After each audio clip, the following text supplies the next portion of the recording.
Hello दोस्तों, Radhe Radhe. Welcome back to the Abhinav academy. स्वागत है आप सभी का आज के करंट अफेयर्स एनालिसिस में। आज है 16 ऑफ जनवरी 2026 एंड इस वीडियो में हम कवर करेंगे आज की इंपॉर्टेंट न्यूज़ जो आपके एग्जाम के लिए बहुत इंपॉर्टेंट होने वाली है। वीडियो के एंड तक ज़रूर देखिएगा। तो चलिए शुरू करते हैं। दोस्तों, आज का न्यूज़पेपर एनालिसिस सिर्फ दो हेडलाइंस का नहीं है, बल्कि आज हम बात करेंगे इंडिया की स्ट्रेटेजिक सर्वाइवल और इंडिया के एक सबसे पुराने माउंटेन रेंज की डिस्ट्रक्शन की। एक तरफ इंडिया मिनरल्स के लिए दुनिया भर में डिप्लोमेसी कर रहा है और दूसरी तरफ इंडिया अपने ही देश के माउंटेन्स इलीगल माइनिंग से खोखले कर रहा है। इस लेक्चर के बाद आप GS2 GS3 ऐसे तीनों के लिए रेडी हो जाओगे। तो चलिए शुरू करते हैं। फर्स्ट न्यूज़ है an exploration of India's mineral diplomacy. तो सबसे पहले समझते हैं कि ये टॉपिक इतना इंपॉर्टेंट क्यों है। देखो, clean energy, electric vehicles, solar panels, batteries, इन सब का एक कॉमन रिक्वायरमेंट है क्रिटिकल मिनरल्स, जैसे कि लिथियम, कोबाल्ट, निकेल और रेयर अर्थ मिनरल्स। प्रॉब्लम यह है कि इंडिया के पास मिनरल्स कम है, डिपेंडेंसी ज़्यादा है और चाइना इस सप्लाई चेन को कंट्रोल कर रहा है। इसी बैकग्राउंड में आते हैं हमारा पहला article. Article 1, an exploration of India mineral diplomacy. देखते हैं ये न्यूज़ में क्यों है। तो ये आर्टिकल डिस्कस करता है कि इंडिया मिनरल्स के लिए कौन कौन से कंट्रीज से टाई अप कर रहा है और क्या ये डिप्लोमेसी ग्राउंड पे रिजल्ट्स दे रही है या सिर्फ एक अनाउंसमेंट तक सीमित है। और ये यूपीएससी के लिए इम्पोर्टेंट इसलिए है क्योंकि mineral security equals to energy security and it equals to national security.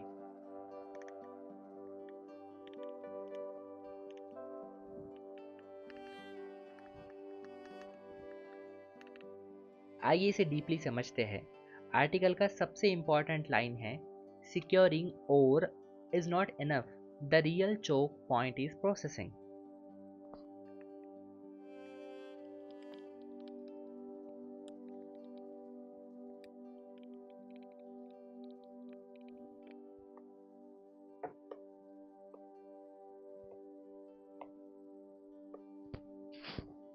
See, I repeat again, securing ore is not enough, the real choke point is processing।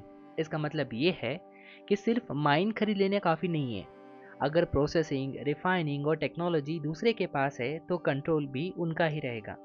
For example, अगर India में 2 mines है लेकिन India उस पर ना process कर पा रहा है, ना रिफाइन कर पा रहा है और ना उसकी टेक्नोलॉजी उसके पास है। फॉर एग्जांपल, अगर दूसरा ही कंट्री जर्मनी वहाँ आकर प्रोसेस कर रहा है, रिफाइन कर रहा है और टेक्नोलॉजी भी जर्मनी अपनी ही खुद की यूज़ कर रही है, तो पूरा एक्सेस, पूरा कंट्रोल जर्मनी का रहेगा, ना कि इंडिया का। भले ही वो माइन, वो ज़मीन इंडिया की हो फिर भी। देखो, हम कंट्री वाइज एनालिसिस अभी पढ़ेंगे। तो फर्स्ट है ऑस्ट्रेलिया। ऑस्ट्रेलिया इंडिया का मोस्ट रिलायबल पार्टनर है। Okay, political stability, huge reserves और लॉन्ग टर्म विजन, लिथियम और कोबाल्ट के प्रोजेक्ट्स पर डायरेक्ट इन्वेस्टमेंट। एग्जाम के लिए बेस्ट एग्जाम्पल है of strategic alignment plus economic complementaries. Second country है Japan. It is a model of resilience. Japan ने China से रेयर अर्थ्स का शॉक झेला और सीखा। उन्होंने किया diversification, stockpiling, recycling and R&D। India के लिए जापान एक इंस्टीट्यूशनल मॉडल है, रिएक्टिव नहीं है but it is proactive. Next is Africa. It is of opportunity plus risk, high potential and with high competition. Africa में minerals बहुत है लेकिन कॉम्पिटिशन भी बहुत ज़्यादा। चाइना ऑलरेडी वहाँ स्ट्रांग है। इंडिया अगर सिर्फ एक्सट्रैक्शन पे फोकस करेगा तो लॉन्ग टर्म गेम हार जाएगा। अगला पार्टनर है USA. USA is unreliable but important partner. Okay, USA technology दे सकता है लेकिन ट्रेड पॉलिसी अनप्रेडिक्टेबल है, जैसे कि अभी शुरू है टैरिफ का। Tariffs, inflation reduction act India के लिए चैलेंजेस है, इसलिए यूएसए को फाउंडेशन नहीं फैसिलिटेटर समझना चाहिए। It is relevant for technology, recycling, but India cannot rely solely on the US. Next partner है European Union with high standards. देखो, यूरोपियन यूनियन के साथ पार्टनरशिप का मतलब है स्ट्रिक्ट ESG नॉर्म्स, ट्रांसपेरेंसी और सस्टेनेबिलिटी, पर लॉन्ग टाइम में ये इंडिया के लिए बेनिफिशियल है। नेक्स्ट आता है West Asia, mid stream opportunity. UAE और सऊदी अरेबिया रिफाइनिंग और बैटरी मटेरियल्स पे फोकस कर रहे हैं। ओके, इंडिया के लिए वेस्ट एशिया एक मिड स्ट्रीम प्रोसेसिंग पार्टनर बन सकता है। नेक्स्ट कंट्री आता है Russia, hedge open. Resources strong है पर सैंक्शंस और लॉजिस्टिक का रिस्क भी है यहाँ पे, इसलिए रशिया बैकअप ऑप्शन है, ना कि core pillar. So what are the key problems identified? Securing ore is not enough, the real choke point is processing. और मतलब जो कुछ भी मिनरल होता है, मिनरल से पहले निकलता है और अर्थ में से, एंड देन आफ्टर प्रोसेसिंग वो बनता है एक मिनरल। ओके, आपने सुना होगा आयरन और, आयरन की माइन होती है तो डायरेक्टली आयरन नहीं निकलता, वो होता है आयरन और, and after processing it becomes iron, Fe। अब इसमें वे फॉरवर्ड क्या है कि India should build value chain partnership, not extraction only deals. Article का मैसेज क्लियर है, इंडिया को चाहिए value chain based strategy. Okay, upstream, upstream क्या है? Africa, Australia, Canada, and midstream West Asia, Japan, and for the downstreams European Union and the United States of America, और साथ में strong domestic mining policy. It should strengthen responsible mining with ESG norms, transparency, and environmental safeguards. On concluding, we can say diplomacy का मतलब सिर्फ MOU sign करना नहीं होता, real power आती है किससे? टेक्नोलॉजी, प्रोसेसिंग और लॉन्ग टर्म सर्टेनिटी से। आई होप आपको ये आर्टिकल समझ आया होगा, and this article links with GS paper 2 international relations strategic partnership, GS paper 3 energy security minerals and industrial policy, as well as this topic is important with respect to of SA for strategic autonomy and clean energy transition। आइए बढ़ते हैं अगले article की तरफ। जो मुद्दा अभी चल रहा है अरावली हिल्स का, ये आर्टिकल उसी से रिलेटेड है। Over 77% of Rajasthan illegal mining FIRs in Aravalli district. देखो ये आर्टिकल ये है कि जहाँ एक तरफ इंडिया दुनिया में मिनरल्स के लिए स्ट्रगल कर रहा है, वहीं दूसरी तरफ अपनी ही पहाड़ों को इलीगल माइनिंग से बर्बाद कर रहा है। See why this is in news? Because data shows disproportionate illegal mining in Aravalli districts of Rajasthan. It is linked to weak legal definitions, proposed reclassification of Aravalli Hills, and Supreme Court interventions. बहुत दिनों से, बहुत महीनों से ये वाला मुद्दा चल रहा है। आपने इंस्टाग्राम, फेसबुक, सोशल मीडिया हर जगह पर अरावली हिल्स का इम्पॉर्टेंट मुद्दा देखा होगा।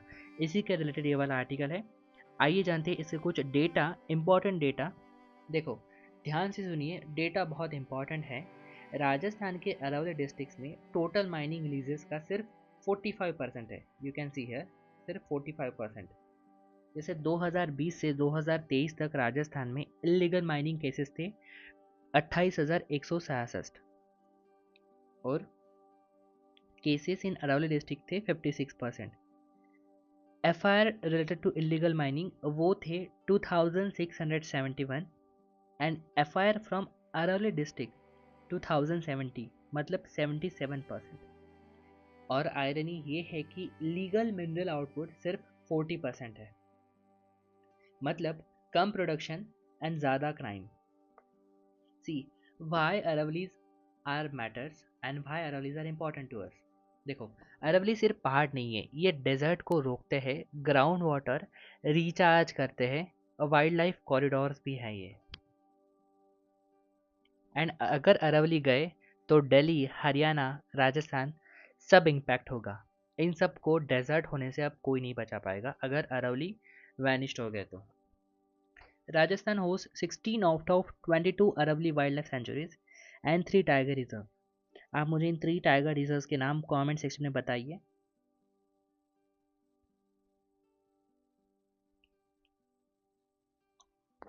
देखो legal confusion and supreme court, यहाँ ध्यान से जानिए। इलीगल माइनिंग का मेन रीजन है अरावली की डेफिनेशन का कंफ्यूजन। ओके, सुप्रीम कोर्ट ने कहा इनकंसिस्टेंट डेफिनेशन इलीगल माइनिंग को बढ़ावा दे रही है, जबकि प्रपोजल आया था कि 100 मीटर से ऊपर वाले हिल्स प्रोटेक्टेड रहेंगे। एक्सपर्ट ने अलार्म बजाया। इनका मतलब जो भी हिल्स है वो अगर 100 मीटर से ऊपर होंगे, 100 मीटर से ऊपर होंगे तो वो प्रोटेक्टेड रहेंगे। लेकिन जो छोटे रहेंगे, 100 मीटर से भी छोटे रहेंगे, वो माइनिंग में आ सकते हैं। लेकिन 93 टू 95% जो भी अरावलीज है वो 100 मीटर से कम ही है। कुछ ही जो हिल्स है वो 100 मीटर से ऊपर है, तो फ़ायदा ही नहीं रहेगा। अगर इन जो भी 100 मीटर से छोटे रहेंगे, अगर वो माइनिंग में चले जाएंगे तो पूरा का पूरा अरावली वैनिश हो सकता है। देखो करंट स्टेटस क्या है। पब्लिक प्रोटेस्ट के बाद भी सुप्रीम कोर्ट ने ऑर्डर को डिले किया है। गवर्नमेंट ने न्यू माइनिंग लीजेस पे फ्रीज लगाया है। Again you can see here कि इन्वायरमेंट मिनिस्ट्री सेड कि only hills which is greater than equal to 100 metre might be classified as Aravalli. जैसे कि मैंने यहाँ पे एक्सप्लेन किया आपको कि जो भी 100 मीटर से अबव रहेंगी वो ही हिल्स मानी जाएंगी अरावली हिल्स। उनसे छोटी में माइनिंग हो सकती है। लेकिन 95% of Aravallis are considered under the height of 100 meters and hills below 100 meter they are exposed to mining. इसका मतलब मैसिव इलॉजिकल रिस्क, ये जान नहीं रहे। अगर ये पूरा का पूरा वैनिश हो गया तो दिल्ली, हरियाणा, आसपास के जो भी एरियाज है वो उनका डेजर्टिफिकेशन मतलब उनका रेगिस्तान होने से कोई नहीं बचा सकता। देखो वे फॉरवर्ड क्या है इन सब चीज़ों में। देखो सॉल्यूशन क्लियर है। Scientific definition, strict enforcement, technology monitoring. Development तभी सस्टेनेबल है जब इन्वायरमेंट सर्वाइव करे। They should be balance between mineral extraction and ecological sustainability. मतलब डेवलपमेंट तभी सस्टेनेबल है जब इन्वायरमेंट खुद सर्वाइव करे। आज के दोनों आर्टिकल्स का एक ही मैसेज है। इंडिया को मिनरल्स चाहिए लेकिन एनी कॉस्ट पर नहीं। डिप्लोमेसी बाहर बैलेंस चाहिए और गवर्नेंस अंदर strong. This article is related to GS paper 3 with environment, mining and internal security, GS2 with judiciary and federal governance, and it is also important for AC development versus environment। आशा करता हूँ आपको आज का ये analysis पसंद आया होगा। अगर आपको आज के डेली न्यूज़ एनालिसिस लेक्चर का PDF चाहिए तो आपको हमारा टेलीग्राम चैनल ज्वाइन करना होगा। आपको बस टेलीग्राम पर जाना है एंड टाइप करना है अभिनव एकेडमी एंड ज्वाइन करना है। आपको वहाँ पर डेली लेक्चर के PDF मिल जाएगा। सेम आप व्हाट्सएप चैनल के लिए भी कर सकते हैं। सो ज्वाइन कीजिए and enjoy this short and crisp notes from Abhinav academy. अगर आपको ये एनालिसिस इन्फॉर्मेटिव लगा तो लाइक करें और अपने दोस्तों के साथ शेयर ज़रूर करें। और अगर आप नए हैं तो सब्सक्राइब करें अभिनव एकेडमी को for daily current affair analysis. हम लाते रहेंगे ऐसे ही डिटेल और इंसाइटफुल एनालिसिस यूपीएससी और अदर सरकारी परीक्षाओं के लिए। बेल आइकन दबाना ना भूलें ताकि आपको हमारे लेटेस्ट अपडेट सबसे पहले मिले। मिलते हैं एक नए इन्फॉर्मेटिव वीडियो के साथ। Hare Krishna. Thank you so much for watching.